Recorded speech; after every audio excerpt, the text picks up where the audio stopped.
All right, so prepping out my ribs. My ribs are always, they get pretty good compliments, but there's a lot of preparation that goes into my ribs. I trim every rack. I buy whole racks of spare ribs, and then I trim them down to close to a St. Louis style, but I try to leave a little bit more on.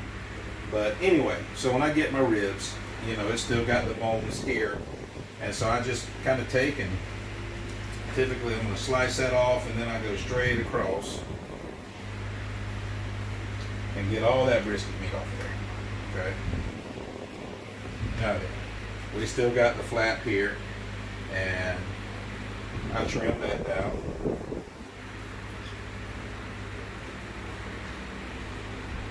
Throw that over there, and I get rid of that. Now then, that gives me my rack of ribs, and I got a butter knife.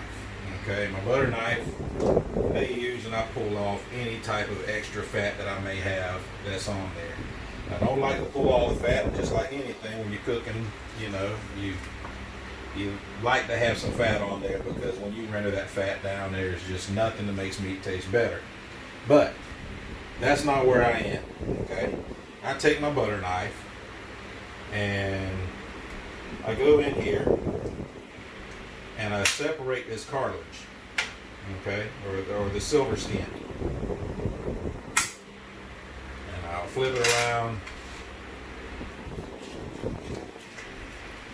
And when you buy my ribs, you're not going to need an instant toothpick to clean all that out of your teeth, because I pull it off right here for you. See, there you go. Thinking about you and your dental health. So once I get that pulled off of there, we flip them around, and these ribs right here, this rack, is ready to go. So I'm going to put you on a brief pause again. Today I'm doing candy apple ribs, and I'm doing my rubbed ribs. So I'm going to show you when I rub my candy apple ribs, and then how I prep out my rubbed ribs, and I'll see you in a few minutes. Okay, y'all, so I've prepped out 13 racks of ribs. It takes a lot of time. A lot of people don't want to invest that time to remove all that silver skin and everything else, but you know, we've got them all trimmed down. So what I'm going to do is I'm going to show you how I prepare the two styles of ribs that I do. So first off, my candy apple ribs. My candy apple ribs, the prep, you know, is a little bit easier, because I've got my own separate rub for the candy apple ribs. So on the back side, I do put a light drizzle of the rub, and I'm going to do a separate video in a little bit about the rubs and different things like that, but this is a sweet rub. Of course, naturally, you hear a candy apple rib, you think about, you know, sweetness. So this is a sweet rub, but I put a pretty heavy coat on the top, because that's the base for all of that goodness that you are going to get to taste.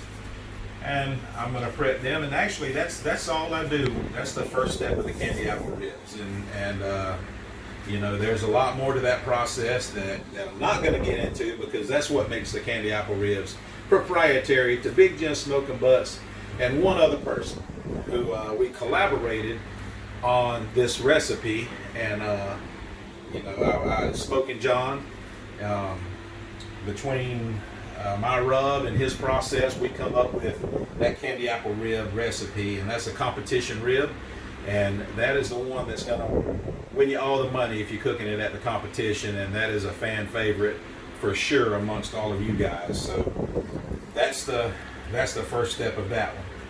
Now then, on the rubbed ribs, start off with good old French's mustard. We'll rub down the back of them. And I'm not worried about the fact that I just handled the candy apple. The candy apple rib is my regular rub is part of that rub, so I'm not too worried about that. So I rub the bottom of the ribs, and again, I don't put a ton of seasoning and rub on the back of them. I just want enough for you to be able to make sure you taste it if you're holding the rib upside down when you're eating it. So we're going to flip it over. I'm going to do the same thing. We're going to get a good coat of the good yellow mustard on there. Rub it around there. And again, you know, people say, well, why are you showing your processes? Well, look, most people don't cook direct heat. And when you cook in direct heat, my rub and my processes are designed for that. So unless you're used to being able to cook direct heat, fast and hot, this isn't going to be able to make that big of a difference, because it's not easily duplicated, because this right here is where the magic's at. I'll share a lot, but this, I'm going to keep this to myself. There's only one other person that actually knows what my secret ingredient is in here, and God rest his soul, my daddy. I shared it, and I'm not going to choke up. But he's the one that I shared this with years before he passed. And that is literally the only person whom I have shared my secret ingredient with. And you know, people are like, oh, secret ingredients, whatever.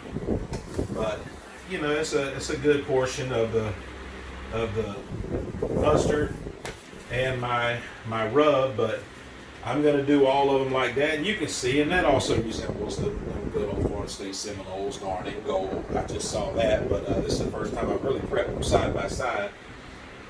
But this is going to be my candy apple rib. This is my rubbed rib. I'm going to put them on there after about an hour. I'm going to spritz them down with a vinegar-based spritz that I make with vinegar and bourbon and apple juice and honey. And that's going to kind of, the vinegar in that's going to break it down a little bit. But anyway, this is the basis of what I've got. So I'm going to go ahead and rub everything else. I'm going to go ahead and rub the rest of the ribs down in preparation and get them on the grill. And so I will be back whenever we get ready to prep out the chickens.